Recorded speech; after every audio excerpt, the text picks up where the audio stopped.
भगवान श्री कृष्ण ने बताई सच्चाई कि कौन से घर में माँ लक्ष्मी सदा के लिए निवास करती है। एक समय की बात है, देवर्षि नारद भगवान श्री कृष्ण से मिलने के लिए द्वारिका नगरी में पधारते हैं। नारद जी को देखकर भगवान श्री कृष्ण कहते हैं, हे देवर्षि पधारिए, द्वारिका नगरी में आपका स्वागत है। आज द्वारिका में आने का क्या प्रयोजन है? देवर्षि नारद कहते हैं, हे प्रभु, मन में आपके दर्शन करने की इच्छा हुई सो चला आया। भगवान श्री कृष्ण मुस्कुराते हुए कहते हैं, हे देवर्षि, अवश्य ही आपके मन में आज कोई ना कोई बात चल रही होगी, इसलिए निसंकोच होकर पूछ लीजिए। देवर्षि नारद कहते हैं, हे प्रभु, आप तो सब कुछ जानते हैं। मेरे मन में जो भी शंका है उसके विषय में भी आपको पता है, लेकिन फिर भी अगर आप पूछ रहे हैं तो मैं बताने की चेष्टा करता हूँ। हे प्रभु, आज मैं आपके पास यह जानने के उद्देश्य से आया हूँ कि किस कारण से मनुष्य के जीवन में दरिद्रता आती है। देवी लक्ष्मी किस कारण से मनुष्य के घर का त्याग करके चली जाती हैं, और वह कौन सा पुण्य है जिससे देवी लक्ष्मी सदैव ही मनुष्य के घर में वास करती हैं। भगवान श्री कृष्ण कहते हैं, हे देवर्षि, आज आपने समस्त मानव जाति के कल्याण के उद्देश्य से अत्यंत महत्वपूर्ण बात पूछी है। देवी लक्ष्मी के कारण ही मनुष्य के घर में सुख समृद्धि का वास होता है, और जब देवी लक्ष्मी घर का त्याग करके चली जाती हैं तो उस घर में दरिद्रता का ही वास होता है। इस विषय में एक प्राचीन कथा कही गई है जो मैं आपको सुनाता हूँ। जो भी मनुष्य इस कथा का श्रवण करता है उसके घर में देवी लक्ष्मी के साथ समस्त पुण्य निवास करते हैं। इसलिए आप इस कथा का श्रवण कीजिए और इसका तीनों लोकों में प्रचार कीजिए। देवर्षि नारद कहते हैं, हे प्रभु, कृपया आप मुझे वह कथा सुनाइए। आपके मुख से इस कथा को सुनना मेरा सौभाग्य है। मैं इस कथा को पूरा सुनूंगा और इसका प्रचार तीनों लोकों में करूंगा। भगवान श्री कृष्ण कहते हैं, हे देवर्षि, जो मनुष्य सत्य का साथ देता है ईश्वर उसका साथ कभी नहीं छोड़ते हैं। आज मैं आपको महाराज हर्षवर्धन की कथा सुनाता हूँ, जिन्होंने देवी लक्ष्मी का त्याग करके दरिद्रता को ग्रहण कर लिया था। त्रेता युग की बात है। भारतवर्ष में सत्यवादी धर्मात्मा राजा हर्षवर्धन राज्य करते थे। उनका राज्य कुंतल प्रदेश पर था। उनके राज्य की प्रजा उनसे अत्यंत संतुष्ट रहा करती थी। महाराज हर्षवर्धन बड़ी दानवीर और वचन का पालन करने वाले थे। वे सदैव अपनी प्रजा के हित का ही विचार करते थे। महाराज हर्षवर्धन इतने दयालु थे कि उनकी महानता का परिचय इस बात से पता चलता है कि जब भी उनके नगर से कोई भी साधारण मनुष्य बिक्री करने के लिए बाजार में अन्न वस्त्र आदि कोई वस्तु लाता, और यदि वह वस्तु सायकाल तक नहीं बिकती तो उसे राजा स्वयं खरीद लिया करते थे, ताकि उनके राज्य से कोई खाली हाथ ना जा सके। अपनी प्रजा के हित के लिए राजा ने यह सत्य की प्रतिज्ञा की थी।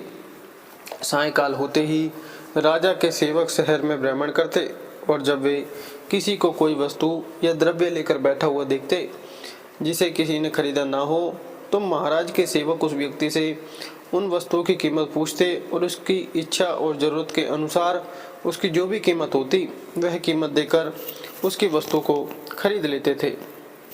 इस प्रकार से महाराज के ऐसे दयालु स्वभाव को देखकर अनेक लोग प्रसन्न होकर उनकी महानता की चर्चा करने लगे। महाराज हर्षवर्धन की कीर्ति तीनों लोकों में होने लगी। देवता भी उनकी प्रशंसा करने लगे। जब यह बात धर्मराज को पता चली तो एक दिन स्वयं धर्मराज ने ही महाराज हर्षवर्धन की परीक्षा लेने की सोची। फिर एक दिन स्वयं धर्मराज एक ब्राह्मण का वेश धारण करके महाराज हर्षवर्धन की नगरी में प्रकट हुए। उन्होंने अपने साथ दरिद्रता की कारक दूरी, फूटी चीजें, कूड़ा करकट और कचरा एक पेटी में भरकर ले लिया। अर्थात उन्होंने दारिद्र्य एक पेटी में भर लिया, और उस पेटी को लेकर वे सत्यवादी महाराज हर्षवर्धन के नगर में उनकी परीक्षा लेने के लिए पहुंच कर गए। धर्मराज उस नगर के बाजार में उस कचरे से भरी पेटी को लेकर बेचने के लिए बैठ गए, किंतु कौन सा व्यक्ति कूड़ा कचरा खरीदेगा। ब्राह्मण रूपी धर्मराज दिन भर वहीं बैठे रहे, लेकिन किसी ने भी उनका कूड़ा कचरा नहीं खरीदा। जब सायकाल हुई तब राजा के सेवक हमेशा की तरह बाजार में घूमने लगे। जिसका भी बिक्री का सामान बचा होता उसे वे उचित धन देकर खरीद लेते थे। ताकि कोई खाली हाथ घर न जा सके। फिर उन सेवकों ने देखा कि एक ब्राह्मण अपनी पेटी लेकर बैठा हुआ है। राजा के सेवकों ने उन ब्राह्मण महाशय के पास जाकर पूछा, हे ब्राह्मण महाराज, आप इस नगर में नए दिखाई दे रहे हैं, क्या हुआ? आपका सामान किसी ने भी नहीं खरीदा? ऐसा क्या लेकर आए हैं आप अपनी इस पेटी में? महाराज के आदेश से हम आपका यह सामान खरीदने के लिए आए हैं। कृपया बताइए आपकी इस पेटी में क्या है और इसका मूल्य कितना है? तब उस ब्राह्मण ने कहा, हे सैनिकों, मैं इस पेटी में दारिद्र्य लेकर आया हूँ, अर्थात कूड़ा करकट भरकर ले आया हूँ, और उसका मूल्य 1000 स्वर्ण मुद्राएं हैं।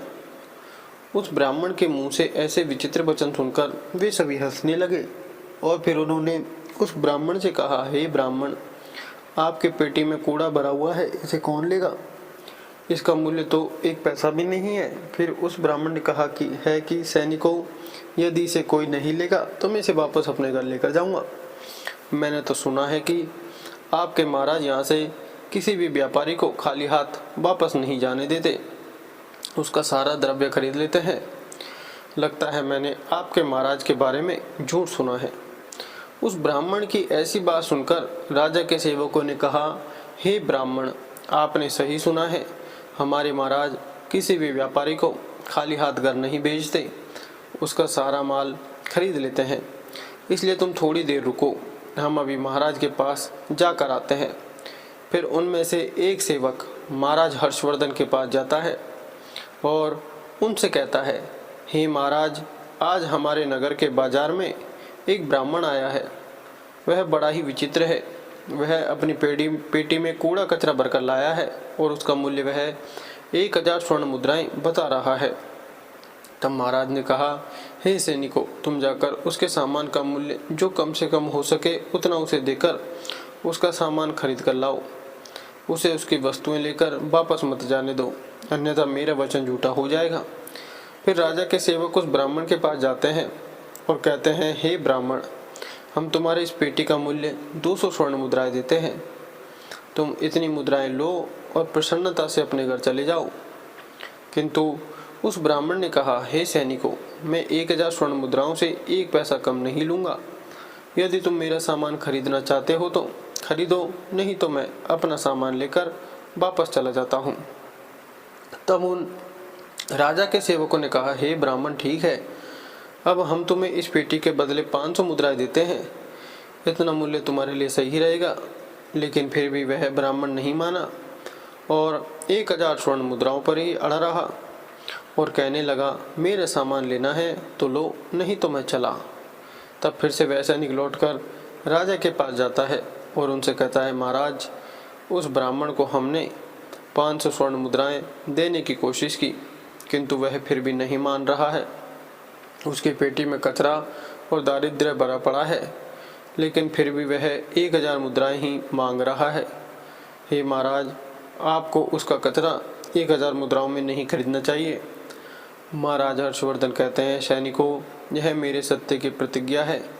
मैं किसी भी व्यक्ति को अपने राज्य से खाली हाथ जाने नहीं दे सकता। हम सत्य का त्याग कभी नहीं करेंगे। इसलिए तुम लोग जाओ और वह ब्राह्मण जो कीमत कह रहा है उसमें उसकी वस्तुओं को खरीद कर लेकर आओ, इसमें संकोच मत करो। फिर वह सिपाही ब्राह्मण के पास लौट कर आ गए। उन्होंने उस ब्राह्मण को 1000 स्वर्ण मुद्राएं दी और उसके दारिद्र्य से भरी हुई पेटी ले ली। वह ब्राह्मण मुद्राएं लेकर चला गया और फिर सिपाही उस दारिद्र्य से भरी पेटी को लेकर राजमहल में लौट आए। फिर महाराज ने उस पेटी को राजमहल के अंदर रखवा दिया। रात्रि में जब सोने का समय हुआ तब महाराज के राजमहल के द्वार से एक अत्यंत सुंदर स्त्री निकली। उस स्त्री के 4 हाथ थे, हाथ में कमल पुष्प थे। उस सुंदर स्त्री ने नाना प्रकार के आभूषण धारण किए हुए थे, महाराज महल के बाहर बैठे हुए थे। जब महाराज ने अत्यंत सुंदर स्त्री को देखा तो महाराज आश्चर्य में पड़ गए और उन्होंने उस स्त्री से पूछा, हे देवी, आप कौन हैं? इस रात्रि के समय में आप यहाँ क्या कर रही हैं? आप कहाँ से आ रही हैं और कहाँ पर जा रही है? महाराज की ऐसी बातें सुनकर वह स्त्री बोली, हे राजन, मैं तुम्हारे राज्य की लक्ष्मी हूँ। आप सत्यवादी धर्मात्मा हैं। इसी कारण से मैं आपके राजमहल में निवास करती हूँ। किंतु आज आपके राजमहल में दारिद्र्य आ गया है और जहाँ पर दारिद्र्य रहता है उस स्थान पर लक्ष्मी निवास नहीं करती है। आज आपने एक पेटी में भरकर दारिद्र्य अपने घर में रखा है, इसलिए अब मैं यहाँ से जा रही हूँ। तब महाराज हर्षवर्धन ने हाथ जोड़कर प्रणाम करके देवी लक्ष्मी से कहा, हे माँ लक्ष्मी, आपकी जैसी इच्छा। मैं अपने वचन और प्रतिज्ञा से बंधा हुआ हूँ। मैं अपना वचन नहीं तोड़ सकता।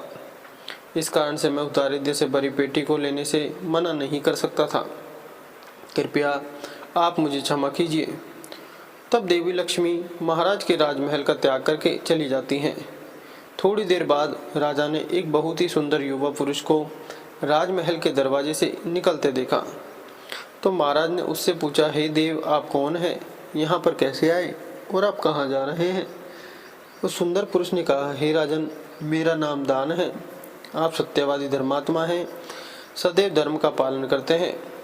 इसी कारण से मैं आपके राजमहल में निवास करता था, किंतु अब देवी लक्ष्मी आपके राजमहल को त्याग कर चली गई हैं। लक्ष्मी के बिना आप दान कहाँ से करेंगे?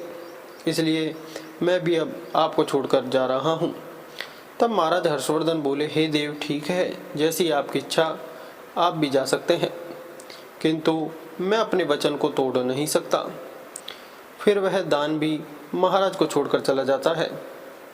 उसके बाद अन्य एक सुंदर पुरुष राजमहल से निकलता हुआ दिखाई पड़ा। तब महाराज ने उससे पूछा, हे देव, आप कौन हैं और कहाँ जा रहे हैं? तब उस पुरुष ने कहा, राजन, मैं यज्ञ हूँ। आप सत्यवादी धर्मात्मा हैं। आप सदैव दान धर्म करते थे, इसी कारण से मैं आपके राज्य में निवास करता था।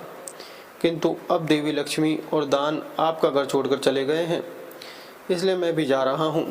क्योंकि लक्ष्मी के बिना यज्ञ नहीं किया जा सकता और दान के बिना यज्ञ संपन्न नहीं हो सकता, इसलिए मैं भी आपका त्याग करके जा रहा हूँ। महाराज हर्षवर्धन ने कहा, हे देव, ठीक है, जैसी आपकी इच्छा, आप भी जा सकते हैं, किंतु मैं अपने वचन का त्याग नहीं करूँगा। फिर वह यज्ञ भी राजमहल को छोड़कर चला जाता है। फिर कुछ समय बाद एक अन्य अत्यंत सुंदर पुरुष राजमहल से जाता हुआ दिखाई देता है। तो राजा ने उनसे भी पूछा, हे महाशय, आप कौन हैं और राजमहल छोड़कर क्यों जा रहे हैं? तब उस पुरुष ने कहा, हे राजन, मैं यश हूँ। आपके पुण्य के कारण मैं आपके घर में निवास कर रहा था, किंतु अब आपके यहाँ से लक्ष्मी, दान, यज्ञ आदि सब चले गए हैं, तो उनके बिना आपको यश की प्राप्ति नहीं हो सकती। इसी कारण से मैं भी यहाँ से जा रहा हूँ। तब राजा ने उन्हें भी नमस्कार किया और आदर पूर्वक जाने दिया। फिर उसके बाद अन्य एक अत्यंत सुंदर स्त्री राजमहल से निकली, जिसने सुंदर वस्त्र परिधान किए हुए थे। उसे देखकर राजा ने पूछ लिया, हे देवी, आप कौन हैं और आप किस कारण से मेरे राजमहल का त्याग कर रही हो? तब वह स्त्री बोली, राजन, मैं कीर्ति हूँ। लक्ष्मी, दान, यज्ञ और यश ने भी आपका साथ छोड़ दिया है, तो उनके बिना मैं भी आपके राजमहल में नहीं ठहर सकती, इसलिए मैं भी जा रही हूँ। तब राजा ने उन्हें भी जाने दिया। फिर अंत में एक अत्यंत सुंदर पुरुष राजमहल से निकला और उसे देखकर राजा ने पूछा, हे देव, आप कौन हैं और आप भी हमारे राजमहल को छोड़कर क्यों जा रहे हैं? तब उस पुरुष ने कहा, हे राजन, मैं सत्य हूँ। आप एक सत्यवादी धर्मात्मा राजा हैं, इसलिए मैं आपके यहाँ निवास करता था, किंतु अब आपके यहाँ से लक्ष्मी, दान, यज्ञ, यश, कीर्ति आदि सब चले गए हैं, तो मैं भी यहाँ से जा रहा हूँ। तब महाराज हर्षवर्धन ने कहा, हे सत्य, आप भी मेरा त्याग कर रहे हैं, किंतु मैंने तो आपका कभी त्याग ही नहीं किया। आपका त्याग न करने के कारण ही सभी मुझे छोड़कर जा रहे हैं, इसलिए आप मुझे छोड़कर कैसे जा सकते हैं? मैंने अपने सत्य वचन का पालन करने के लिए ही दारिद्र्य को अपने घर में रखा था। मैंने संसार के कल्याण के लिए यह वचन दिया था कि मेरे राज्य से कोई भी खाली हाथ नहीं जाएगा। जो भी मेरे राज्य में कोई वस्तु बेचने आएगा, यदि उसकी वस्तु कोई नहीं खरीदेगा तो उसे मैं खरीद लूँगा। इसलिए मैंने अपने सत्य वचन का पालन करने के लिए उस ब्राह्मण को 1000 स्वर्ण मुद्राएं देकर उससे दारिद्र्य को खरीद लिया था। उसी दारिद्र्य की पेटी के कारण देवी लक्ष्मी ने आकर मुझसे कहा कि वे उस स्थान पर निवास नहीं करती हैं जिस स्थान पर दारिद्र्य रहता है, और देवी लक्ष्मी के जाते ही यश, यज्ञ, दान, यश, कीर्ति सब मुझे छोड़कर चले गए हैं। मेरे सत्य वचन का पालन करने के लिए ही मैंने उन सभी को जाने दिया, और अब आप भी मुझे छोड़कर जा रहे हैं।